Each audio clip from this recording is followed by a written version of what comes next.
Welcome to the latest podcast in the Set to Screen series. There's a great speech in Bandwagon, and they sit in the theater and he says, "Okay, kids, this is an empty theater, a dark space, but for the next 4 weeks, this will be your night, your day, blah, blah, blah, blah. But at the end of that, we'll have a show."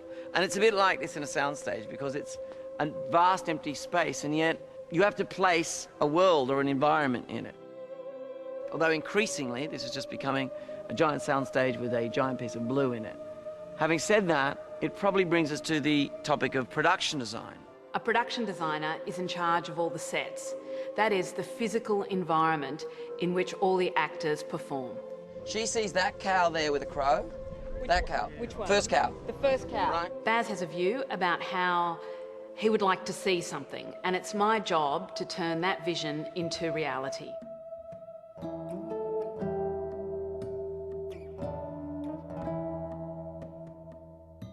In general, production design tends to be something that happens after there's a script. What's different with our process is that apart from the fact that the production designer is my wife and great collaborator, Catherine Martin, everyone calls us CM, but we begin that process as the story is being written.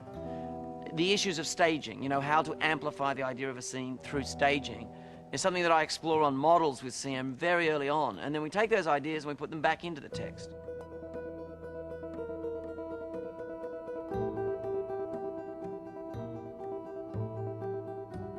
What Baz is always looking for from me is obviously a visual stimulus.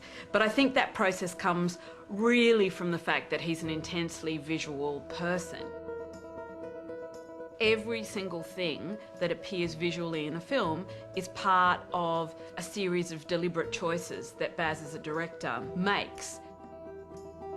There is never just a picture behind someone's head in one of Baz's films that doesn't have a thought process behind it.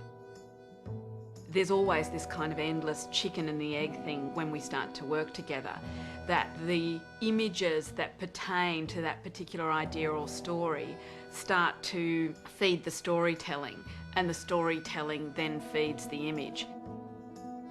The reason you make drawings and pictures of what you imagine, you use them as tools to understand the physicalisation of those ideas. Could this possibly have happened? What did people actually wear? What details could help fill out the story, enlighten a character?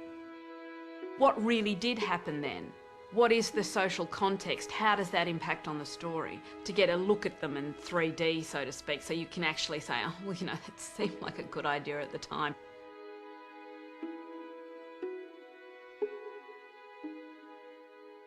That mechanism has become more and more sophisticated. We now completely and utterly shameless in our use of every kind of collage technique, whether it's using someone's beautiful hand-drawn illustrations that we then mix with photos, or we recolour, or we chop up and combine. Sometimes people don't even realise that we haven't built the set yet when we show them the boards because they look so photographically accurate.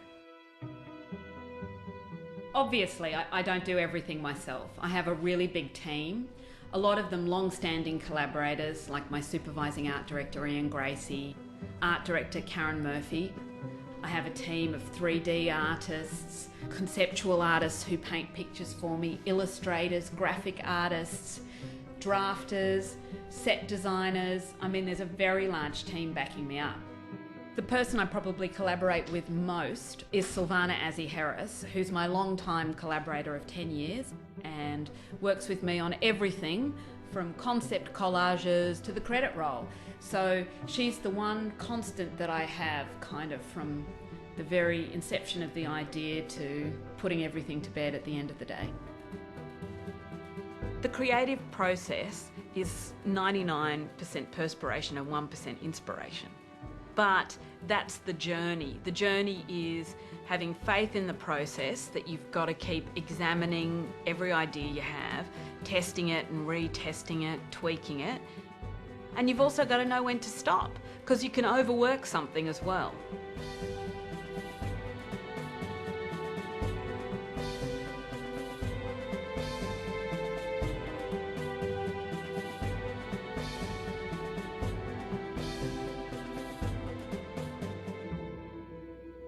Go to the website to learn how to participate in the Set to Screen series.